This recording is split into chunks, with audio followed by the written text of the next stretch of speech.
Buenos días, iglesia. Amén. Buenos días. Eso me gusta. Me gusta mucho el entusiasmo de la iglesia de Colombia, el pueblo colombiano en sí. Es un pueblo muy entusiasta, ¿verdad? De verdad, yo de verdad estoy sorprendido, agradecido a Dios por estar aquí. Primeramente, pastores, muchas gracias.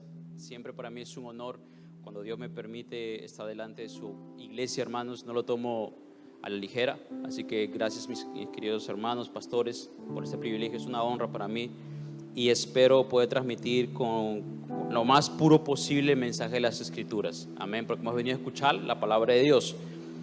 Pero regresando al pueblo entusiasta, ¿no? Me encanta el pueblo colombiano. Bueno, yo soy peruano, para los que no saben, creo que se nota en la cara, ¿verdad?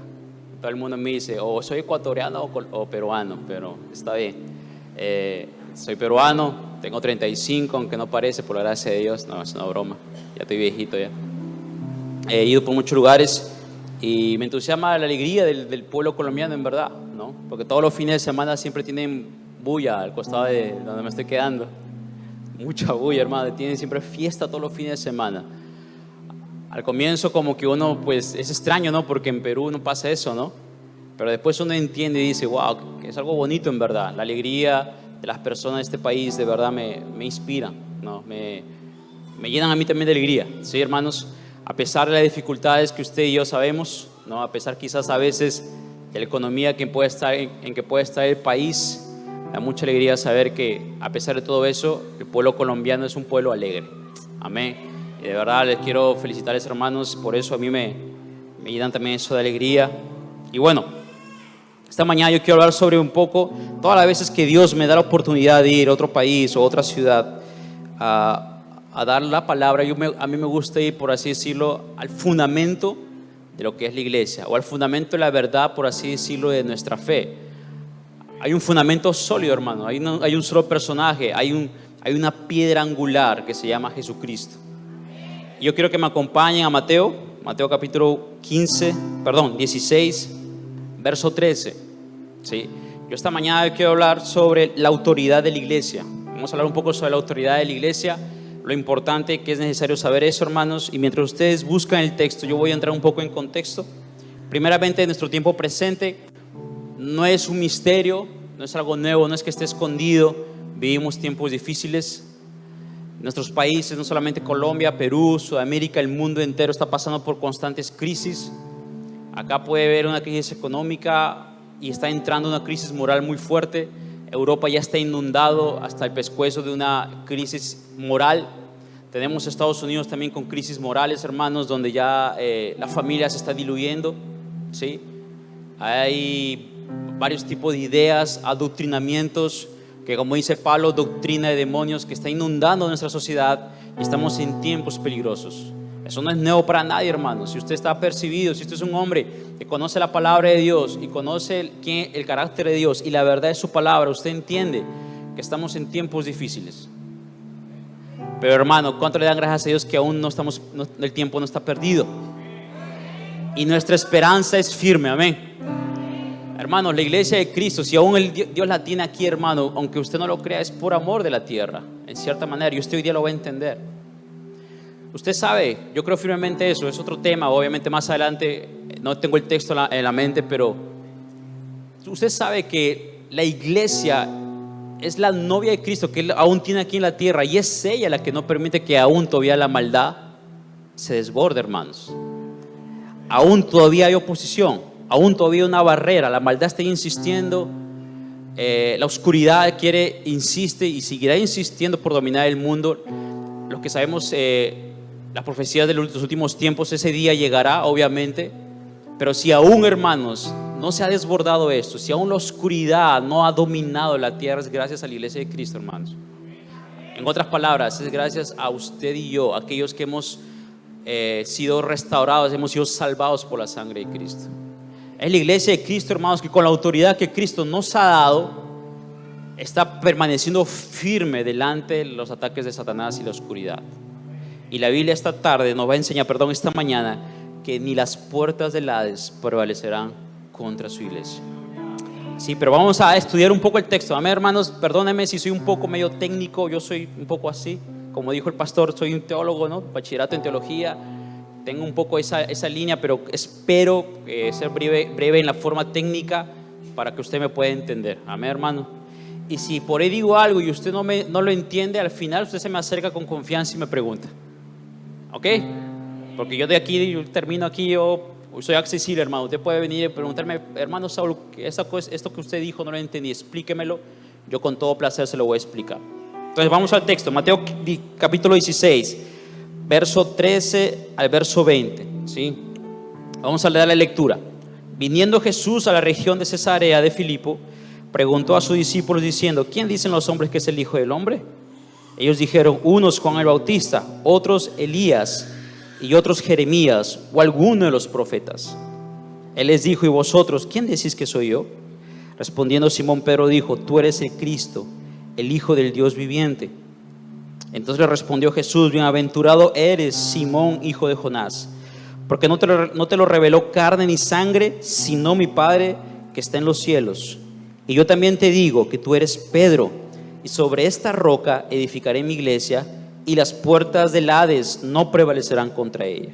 Verso 19: y a ti te daré las llaves del reino de los cielos, y todo lo que atares en la tierra será atado en los cielos, y todo lo que desatares en la tierra serás desatado en los cielos. Entonces mandó a sus discípulos que a nadie dijesen que él era Jesús el Cristo. Antes de seguir, pastor, ¿cuánto tiempo tengo? ¿Perdón? Hasta las 12.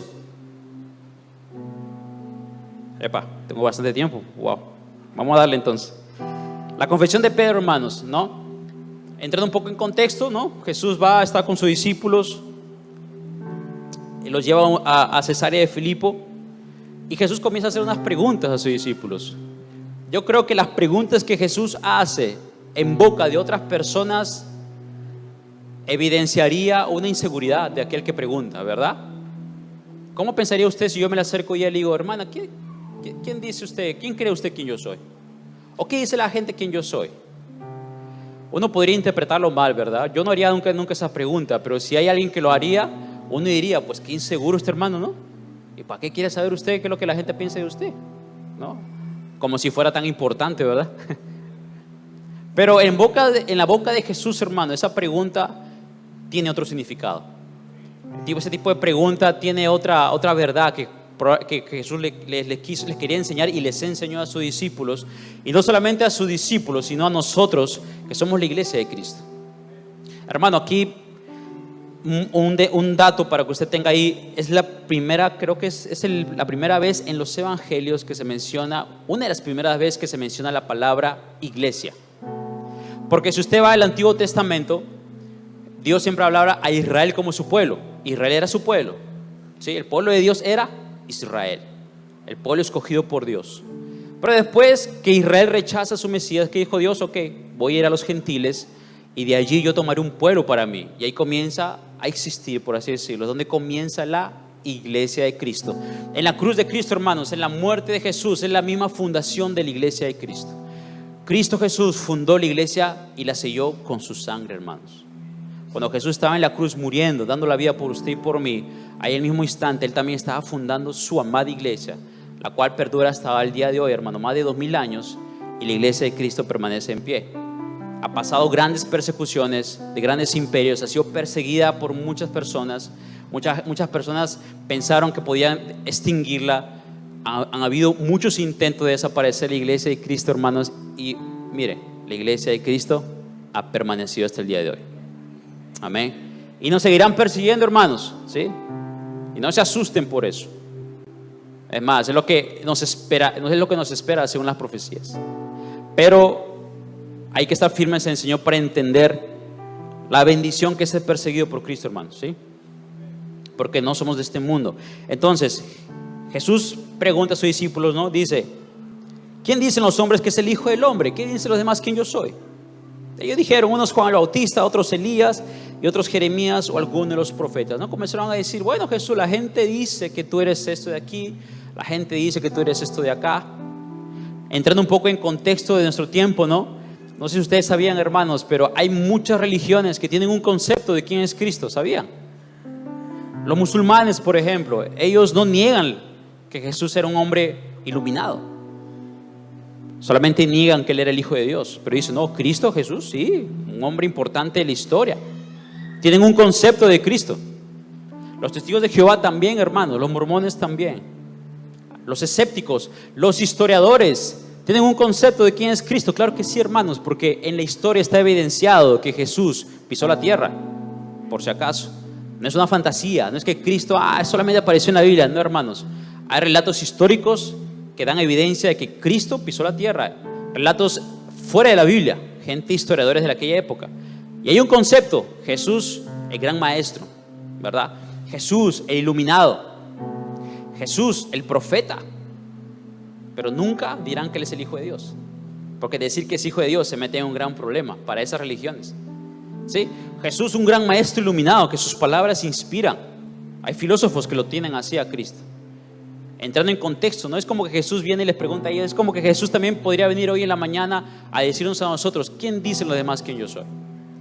Y tendremos respuestas, hermanos. Aquellos que están en el círculo académico tienen sus respuestas, porque hay una definición de Cristo, pero cada definición es una definición según ellos lo han entendido. ¿Sí? Entonces Jesús pregunta, le dice, ¿quién dicen quién yo soy? Y los discípulos comienzan a decir, otros dicen que tú eres Juan el Bautista, otros dicen que tú eres Elías. En resumen, hermanos, el mundo tiene un concepto, una idea de quién es Cristo. Hasta pueden creer que Él existió, pero eso no significa que haya una revelación de quién es Cristo. Es muy diferente. Una cosa es el conocimiento y otra cosa es una revelación. Y la revelación viene por el poder del Espíritu Santo, hermanos. Si usted y yo estamos aquí esta mañana y creemos que Cristo Jesús es el Hijo de Dios, hermano, no fue carne y sangre quien te lo dijo o quien me lo dijo. No está en el entendimiento del ser humano, hermano, creer de que Jesús es el Hijo de Dios. El hombre no tiene la capacidad para hacer eso, a no ser que sea tocado por el Espíritu Santo. ¿Sí? Y eso lo dice el texto, hermano. Entonces, sigamos adelante en el texto, ¿sí? Entonces la gente comienza a preguntar, el mundo tiene una idea de Cristo, Jesús lo sabe, pero Jesús intencionalmente le pregunta a sus discípulos porque Él quiere llegar hacia un punto principal. Es como que Jesús va con una pregunta suave. Jesús no va directo al grano, ¿sí? Eso es lo que me gusta de Jesús. Si usted quiere aprender técnicas de cómo enseñar o cómo discipular, hermano, estudie la vida de Jesús, el hombre más sabio que obviamente el Hijo de Dios. De Jesús, antes de ir a la pregunta principal, Jesús va por lo primero, vamos poco a poco. ¿Quién dice todo? ¿Quién dice el mundo? ¿Quién dicen los demás quién yo soy? Y los discípulos comienzan, bueno, dicen esto de acá, ok. Entonces Jesús, después de haber dado esa pequeña introducción, para quizás no golpear con la pregunta directa que quiere ir a sus discípulos, porque la intención de Cristo era enseñarles a sus discípulos y enseñarnos a nosotros también. Después de esa pregunta y de lo que los discípulos le respondieron, ahora Jesús va a algo más profundo. Jesús ya es más personal. Primero Él dice, ¿qué dicen los demás? Y ahora Jesús le dice a sus discípulos, pero ¿quién dicen ustedes quién yo soy? ¿Sí? Verso 15, Él les dijo, ¿y vosotros quién decís que soy yo? Y Jesús les preguntó, ¿quién dicen ustedes quién yo soy? Yo estoy caminando con ustedes. Ustedes no son lejanos. Los discípulos no eran gente lejana a Cristo, era gente cercana. Y Jesús les hace la pregunta, ¿quién dicen ustedes quién yo soy? Hermano, yo quiero contextualizar esto y quizás traerlo a nuestros tiempos, a este tiempo, hermano. Imagínate que Jesús viene esta mañana, te pregunta a ti y me pregunta a mí, ¿quién dices tú, Saúl, quién yo soy? Y Jesús está esperando, piensa bien tu respuesta. No me des una respuesta cualquiera. Reflexiona en lo que me vas a responder. Y Jesús le dice, ¿quién soy yo para ti? La gente dice eso. ¿Será que Jesús para nosotros es el Cristo histórico? Puede ser, hermanos, y no nos damos cuenta. Sí, creemos que Él existió, pero solamente eso. Podemos quizás sin darnos cuenta solamente creer que Cristo Jesús es un gran sabio, maestro iluminado y tiene sus beneficios, solamente creer eso, pero aún es limitado.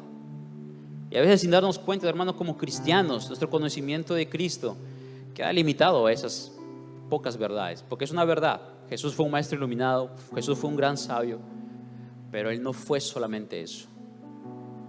Y Dios espera también de nosotros una respuesta más profunda.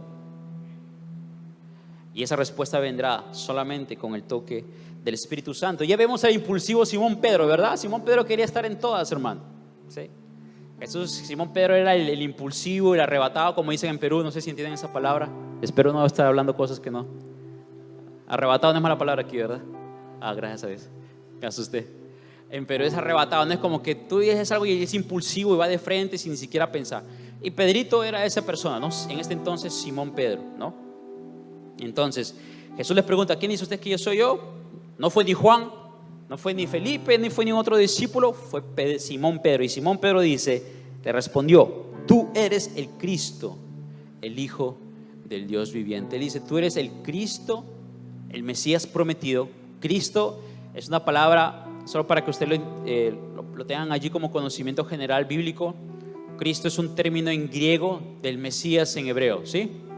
La palabra Mesaya, que es en hebreo del Antiguo Testamento, traducido al griego es Cristo, el Mesías, el profeta prometido. Amén. ¿Se entendió eso, hermanos? Amén. ¿Sí? Cuando usted lee el Antiguo Testamento, Mesías o Yeshua HaMashiach, ¿no? HaMashiach, que es en hebreo, es la traducción al griego de Cristo. Es lo mismo, solamente que en otros idiomas. ¿Okay? Entonces, cuando dice: tú eres el Cristo, el Mesías prometido del Antiguo Testamento, lo que está diciendo Pedro, que tú eres esa persona, y el Hijo del Dios viviente. Entonces, hermanos, si usted se da cuenta, la gran diferencia doctrinal, por así decirlo, que la fe cristiana, o por así decirlo, protestante, con otras religiones que se profesan, no sé, como Testigos de Jehová, los mormones, los musulmanes, esta es la piedra angular en que nosotros tenemos divergencias con ellos. Porque el cristiano, nuestra fe, profesa de que Jesús es el Hijo de Dios. Amén. Y tiene que, hermano, eso es básico de lo básico. Si usted va a una iglesia que predica o enseña que Cristo no fue el Hijo de Dios, hermano, salga corriendo. Por más que la letrero ahí diga que es iglesia evangélica cristiana, salga, hermano. Porque eso es fundamento, hermano. Y es esa verdad que nos separa de todas las demás fes, de todas las demás creencias. Como le dije, hermano, muchos creen que Jesús sí vino, y es verdad.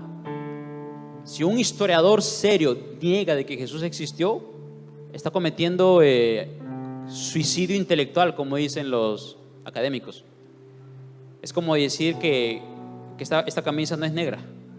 O sea, hermano, es demasiado claro. Jesús estuvo en la tierra, hay evidencia. Pero hay gente que solamente se queda con eso. Entonces, la gran divergencia, hermano, que nuestra fe tiene con todas las demás fes, con todas las demás religiones, es que nosotros creemos, por lo menos nuestro fundamento doctrinal, es que Jesús fue el Hijo de Dios. Pero interesante, hermanos, Pedro profesa esta verdad, declara que Jesús era el Hijo de Dios. Inmediatamente Jesús le responde, le dice: entonces le respondió Jesús: bienaventurado eres, Simón, hijo de Jonás, porque no te reveló carne ni sangre, sino mi Padre que está en los cielos. Entonces, hermanos, entendemos que la persona de la Trinidad que nos puede dar la facultad de creer de que Jesús es el Hijo de Dios es el Espíritu Santo. ¿Y por qué Jesús tiene que dejar esto claro, hermanos? ¿Por qué cree usted que Jesús tuvo que responder eso? ¿Saben para qué, hermanos? Para que no nos quepa duda alguna que toda la gloria en cuanto a la salvación, toda honra y toda gloria y todo poder solamente está en Él. El hombre no puede hacer nada, hermano, para salvarse. Usted y yo no tenemos la facultad que en nuestras fuerzas poder salvarnos. Por eso Martín Lutero, en la Reforma Protestante, esa fue una de las grandes verdades que él confronta al catolicismo. Porque el catolicismo cree, no sé cómo está ahora, pero en aquel entonces creía muy fuerte eso, que tú eres salvo por las obras. Y vemos bíblicamente que eso no es verdad. Por eso Jesús tiene que decir: Simón, no fuiste tú quien en tu facultad o en tu idea o en tu conocimiento o en tu carne dijiste esto, sino fue porque tú has sido influenciado por el Espíritu Santo. Poder de Dios te ha sido dado, por la cual tú puedes declarar eso. Porque, hermanos, en la salvación de usted y en la salvación mía, el único que es glorificado y el único que se lleva todo el crédito de nuestra salvación es Cristo. Nadie más. Fuerte palmas para el Señor, hermanos, esta mañana. Él se la merece. Él se lo merece, hermano. Entonces, hermanos, Él es el único digno. Por eso, hermanos, yo no puedo decir, por más que yo predique aquí, yo puedo ser grandemente usado por Dios y yo puedo orar y venir quizás multitudes al arrepentimiento de sus pecados. Yo no puedo adjudicarme esa salvación. ni puedo creerme que yo soy el gran hombre de Dios, porque no fue por mi fuerza, hermano. No ha sido la fuerza del hombre que lo trajo usted esta mañana aquí. No ha sido ni siquiera mis palabras bonitas o algún maestro que lo persuadió y usted dijo, sí, Cristo es el Hijo de Dios. No, hermanos, quizás Dios usó eso para persuadirte, pero fue el poder de Dios quien entró en tu corazón y en mi corazón y nos hizo entender que Cristo es el Hijo de Dios. Y esa verdad, hermanos, es poderosa. Amén. Usted y yo hemos sido tocados por el poder de Dios. Si usted cree que Jesús es el Hijo de Dios, usted ha sido tocado por el poder de Dios. Aunque se ve simple, ¿verdad? O a veces la gente piensa, no, el poder de Dios, sí, manifestación en gloria, sanidad. Sí, hermanos, es parte, sí, es parte. Pero hay un poder que es más allá, que está por encima de todo eso. Hermanos, yo escuché un predicador que decía algo que yo creo que es verdad. Para Dios es muy fácil levantar a un muerto. Para Dios es muy fácil darle vista a un ciego. Es muy fácil, hermano, pero para Dios transformar la vida de un hombre y una mujer, de un hombre que era adúltero a ser un hombre fiel, o una mujer que era, no sé, pleitista, a ser una mujer mansa, humilde. Hermanos, solamente el poder de Dios puede hacer eso. Y no hay nada más poderoso y sobrenatural que la vida de un ser humano transformado. Para Dios es muy fácil, hermanos, darte el oído. Estás sordo, en nombre de Jesús sea sano. Facilísimo. Pero transformar mi corazón, tu corazón, Dios pagó sangre, hermanos. Y toma años, usted y yo somos conscientes de eso. Toma años, hermanos, y Dios constantemente transformándonos. Y todo comienza con la revelación de que Cristo es el Hijo de Dios. Entonces, hermanos, hemos sido tocados por el poder de Dios. Si usted piensa que no, hermanos, quítese esa idea. Si usted dice, no, yo no he visto nada sobrenatural de Dios. Si usted cree que Jesús es el Hijo de Dios y ha visto cambios en su vida, usted ha sido tocado por el poder de Dios. La evidencia más grande es eso. Y es el fundamento de nuestra fe, hermanos. No solamente de nuestra fe, es el fundamento de la iglesia. Y ese fundamento tiene que estar claro y firme en nuestras vidas, porque si no nos vamos a perder, si no nos vamos a confundir, hermanos. Y si no, Satanás nos va a dejar desarmados delante de la oscuridad que ya tenemos encima. ¿Sí? Entonces sigamos, ¿no? Entonces Jesús le dice a Pedro, Pedro, no ha sido carne y sangre que te reveló eso, no ha sido tu intelecto ni tu sabiduría, ha sido mi Padre que te ha concedido que tú entiendas quién soy yo. Entonces, hermanos, por eso la Biblia dice que quien convence al mundo de juicio y de pecado, ¿quién es? El Espíritu Santo, hermano. Y con esta palabra yo te animo, hermano, que quizás tú tienes personas que tú quisieras que estén en los caminos del Señor. Quizás hasta familiares, y quizás te sientas hasta frustrado, porque quizás tengas 10 o 20 años con ellos predicándoles y parece que nada sucede. Mi hermano, lo mejor que usted puede hacer es orar por ellos y deje que el Espíritu Santo se encargue de eso. Descanse en el Señor, hermano. Ese es mi consejo, descanse en Dios. Porque por más de que yo agarre la Biblia, o por más que si yo pudiera diluir este texto y poder inyectárselo a alguien, ¿no? Bueno, fuera, ¿no? Para que le quede en la cabeza. Pero por más que usted pueda hacer eso, hermanos, no será suficiente. Porque ese poder no lo tenemos ni usted ni yo. O sea, yo no tengo el poder de poder entrar en la mente, en el corazón de alguien y transformarlo, pero Dios sí. Entonces, si usted está predicando a alguien, un familiar, o usted parece que es un caso perdido, hermano, no se canse. Descanse más bien. ¿En quién? En Cristo. Vaya a la presencia de Dios. Ya no predique, si ya predicó suficientes, si ya demostró el testimonio de vida, ahora le toca a usted solamente orar y darle lugar al poder de Dios. A su tiempo el Señor responderá. Sí, hermano, porque ese trabajo es de Él, hermanos. Tu trabajo es predicar. La comisión es ir y hacer discípulos, discipular. Tenemos que ir, ese es nuestro trabajo. Pero quien convence al mundo de juicio y de pecado es el Espíritu Santo. Deje que ese trabajo es de Él, no es mío. No intente hacer el trabajo de Dios, hermano, ¿sí? Porque nadie lo puede hacer. Amén. Entonces, descansa en el Señor, Él que da esa revelación. Pero lo importante de esto, hermano, es que cuando Jesús le dice esto a Pedro, cuando Pedro ya tiene esta revelación, es tocado por Dios, Jesús le dice, no te lo he revelado ni carne ni sangre. Después de Jesús, obviamente, adjudicarse que la gloria es solamente para Él en ese sentido, también para entender que es el poder de Dios, hermanos, que trae salvación. Porque acuérdense que más adelante, no tengo el texto aquí en mente, pero ustedes se acordarán si conocen Biblia, hay una parte donde Jesús comienza a hablar sobre el precio de seguirlo.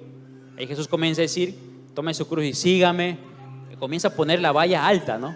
Quien me quiera seguir tiene que hacer esto. Dice que después de Jesús decir todas esas cosas, los discípulos le dijeron, bueno, entonces es imposible ser salvos. Y yo me acuerdo que creo que el contexto era que Jesús comenzó a hablar sobre el divorcio, hermanos. Interesante, ¿no? Que Jesús dijo, no, usted no puede dar carta de divorcio a no ser solamente por adulterio. Y los discípulos le dicen, qué difícil es esta palabra, es imposible de cumplir. Y Jesús le dice, lo que es imposible para los hombres es posible para Dios. En ese contexto, hermanos, si usted cree que es imposible hacer eso, si usted cree que es imposible que su vida sea transformada, no se preocupe, está en un buen lugar. Está con la persona, con el Dios que hace imposible las cosas posibles. Si usted cree que el caso de su hijo o de algún pariente, que usted dice, no hay esperanza para él, tranquilo, porque el Dios de lo imposible puede hacer eso posible. El Dios, hermanos, que tuvo la osadía de tomar el perseguidor de la iglesia y convertirlo en el gran apóstol Pablo. El improbable de improbables, hermanos. Pablo era un terrorista, literal, perseguidor de la iglesia. Tú dirías, no, imposible. Y Dios dijo, tranquilo, él va a ser uno de los más grandes, más bien, predicadores de la iglesia. Y la enfermedad se convirtió en la cura, hermanos. Y el veneno se convirtió en el remedio. Es lo que hace nuestro Dios. Amén. Así que, hermano, no tenga desesperanza. Aquel que usted ve, no hay futuro, hermano, tranquilo. Déjeselo al Dios de lo imposible y Él lo puede hacer. Pero tenga su vida, su fe en el fundamento correcto, que es Cristo, en el poder de Dios, hermanos. Entonces, después de eso, hermano, que Pedro da esa declaración, Jesús le dice en el verso 18, y yo también te digo que tú eres Pedro, y sobre esta roca edificaré mi iglesia. ¿Puedo tomar esta agua, verdad? Vamos al verso 18. Aquí sí, mi hermano, discúlpeme, necesito ser un poco técnico, porque este es un texto importante, que el catolicismo lo malinterpretó. Pero creo que usted necesita saber para que si en algún momento tenga que debatir, usted sepa cómo hacerlo. ¿Sí? Entonces, ¿qué sucede, no? Pedro tiene esta revelación. Jesús le dice, ahora tú ya no serás llamado Simón, sino serás llamado Pedro. Y sobre esta roca edificaré mi iglesia y las puertas del Hades no prevalecerán contra ella. El catolicismo lo ha interpretado de esta forma. Ellos dicen que a partir de eso es que Pedro se convierte creo que la cabeza de la iglesia, ¿no? Eso es una herejía muy fea, hermano, porque la Biblia, según la Biblia, la cabeza de la iglesia es Cristo, ¿sí? Pero el catolicismo dice que en ese texto es como que Jesús le estaba poniendo a Pedro como, y dicen que Pedro es el primer papa, ¿verdad? No sé si ustedes han escuchado eso. Obviamente interpretaron mal este texto, porque hay que ir a cada palabra para entenderlo, ¿sí?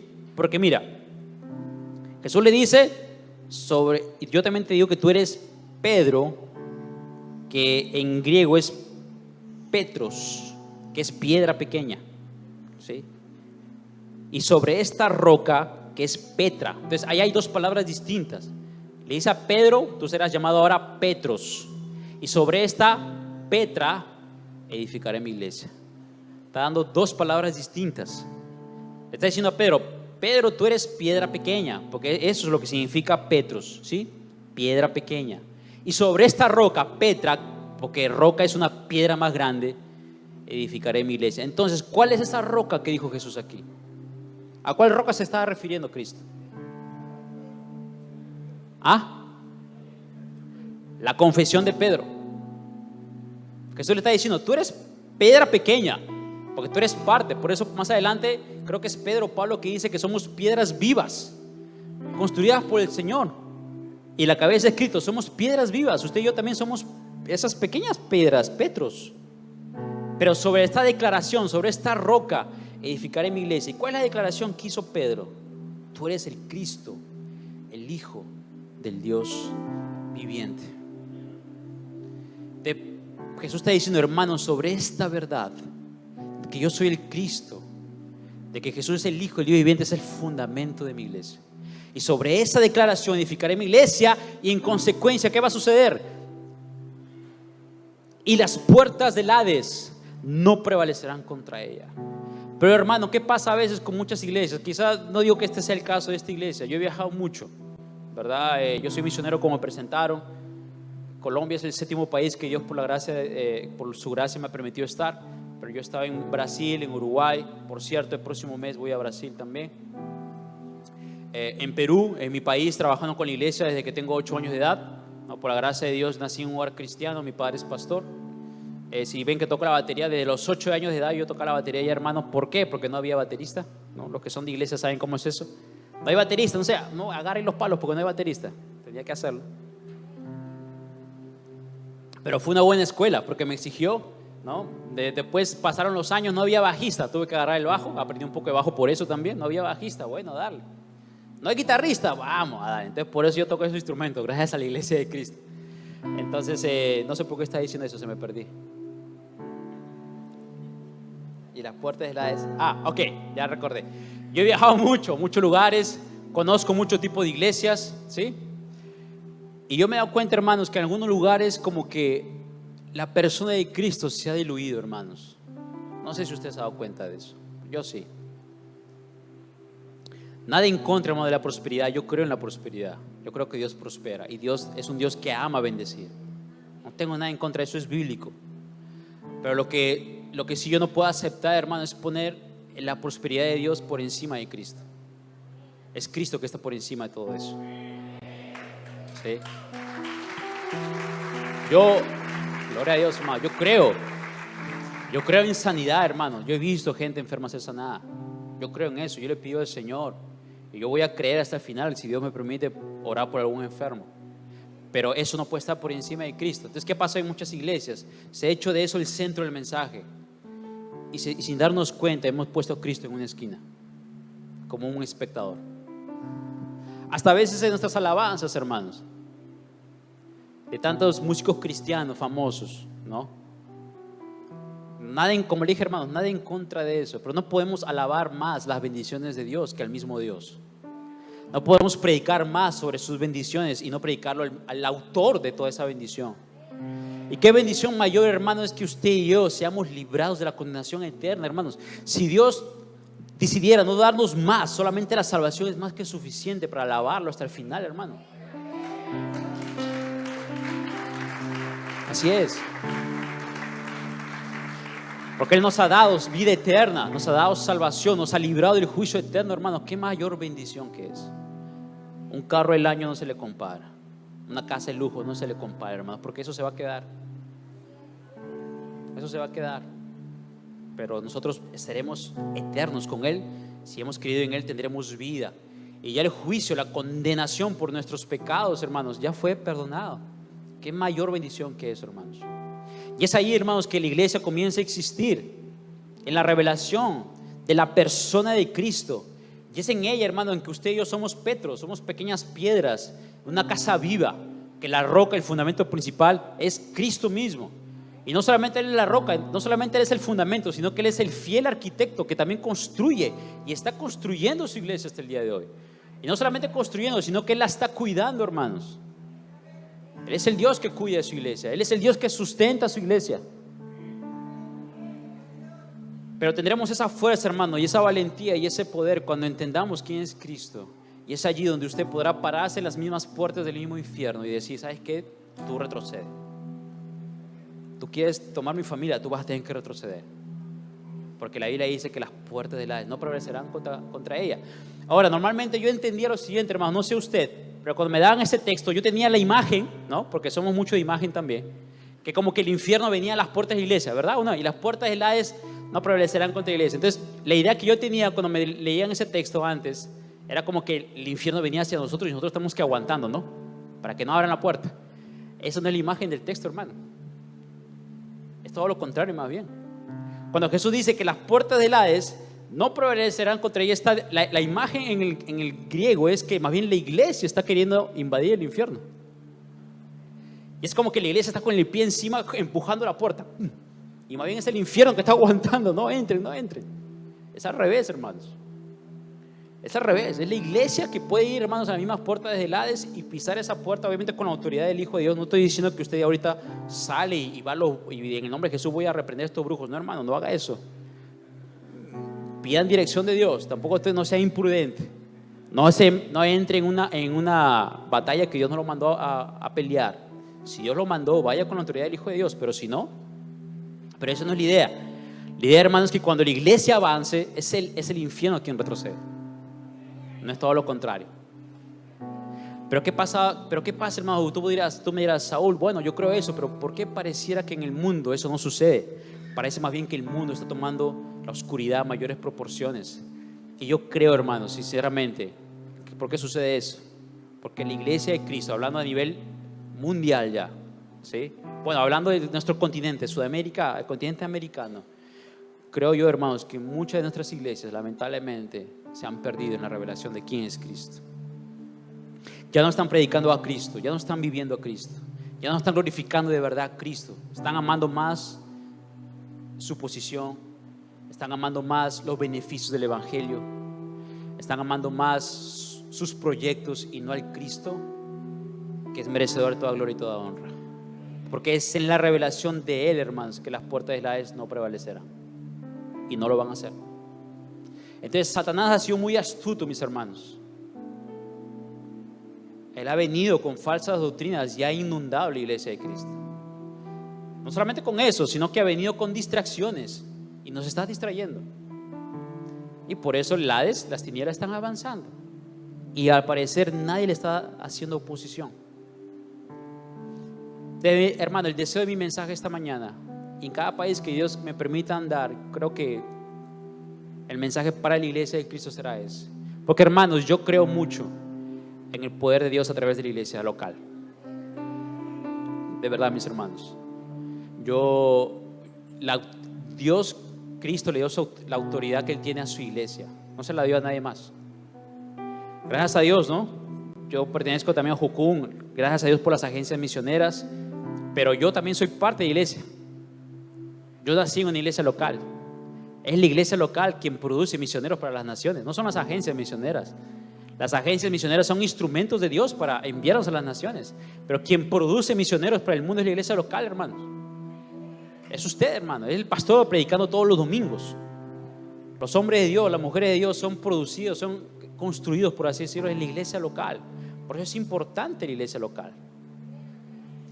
Pero, hermanos, ¿cómo vamos a poder producir esos hombres y esas mujeres si no estamos predicando a Cristo? Si no estamos enseñando a Cristo, o si no estamos quizás entendiendo la profundidad de las riquezas del conocimiento de Cristo, lo profundo que Él es, la obra que Él vino a hacer, la salvación que Él nos vino a dar, la muerte que Él padeció y la gloria que Él tiene ahora. Entonces, hermanos, mi deseo, mi intención con este mensaje, porque, hermanos, este es el templo, ¿sí? Iglesia viene de un término griego que es eclesía, que significa los llamados afuera, los convocados por Dios. Entonces, yo sé que de forma coloquial llamamos este lugar de iglesia, pero bíblicamente esto sería el templo. La infraestructura se le considera el templo, donde la iglesia de Cristo está reunida. ¿Se entendió? Sí. Porque la iglesia somos usted y yo, hermanos. Cuando nos reunimos a alabar al Señor, somos iglesia. Las personas de la iglesia. Acuérdense que la Biblia dice que Él no habita en templos hechos por manos de hombres. Él habita en ti y en mí. Entonces la iglesia somos nosotros, hermanos. Este es el templo, esta es la infraestructura que Dios nos ha permitido para que la iglesia de Cristo se pueda reunir. Entonces usted y yo somos habitación de Dios. Y usted y yo tenemos esa autoridad en Cristo Jesús. Pero necesitamos conocer esa revelación. ¿Qué significa Cristo? Que Jesús sea el Cristo, el Hijo del Dios viviente. ¿Qué significa eso, hermano? Bueno, será para... Eso ya es una clase de teología, ¿no? Mínimo sus 5 o 6 aulas para entender eso. Y eso que es el comienzo. ¿Quiere más, hermano? Todo un año mínimo para estudiar qué significa eso. Muy profundo, hermano, pero es una verdad firme, es el fundamento de nuestra fe, la roca principal. Roca habla de firmeza, hermanos, de estar erguidos, de que cuando venga la tormenta todo se puede caer, nosotros permaneceremos firmes si verdaderamente estamos en Cristo. Amén, hermanos. Y las puertas del Hades no prevalecerán contra ella. Vamos a orar, ¿sí? Antes de orar por terminar el mensaje, no, pueden quedarse sentados mis hermanos, no se preocupen, porque quiero primero hacer un ejercicio con ustedes. Quiero que allí ustedes cierren sus ojos y pregúntenle a Dios. Dígale al Espíritu Santo, revélame a Cristo, muéstrame a Cristo.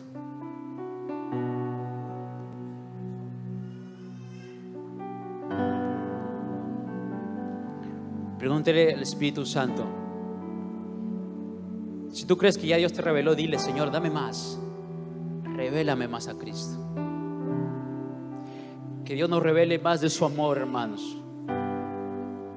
Que Dios nos revele más de su cariño y cuidado para con nosotros. Que Dios nos revele la belleza del amado que es Cristo, hermanos.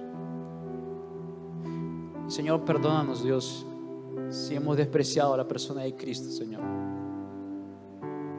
A veces con nuestros hechos, Señor, o a veces con nuestra ingratitud, Padre. Oh Padre, yo te pido, Señor, que esta mañana que tu Espíritu Santo venga, nos inunde, Señor, con algo fresco, con algo hermoso de la persona de Cristo, Señor. Aquella revelación primera, Dios. O quizás necesitamos que Cristo sea nuestro Salvador una vez más.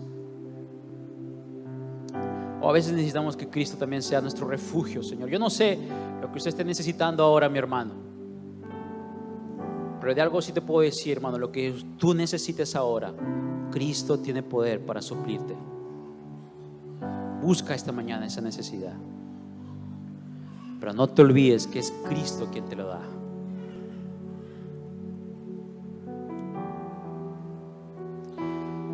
Oh Padre amado, Señor, comienza a tocar nuestras vidas esta mañana.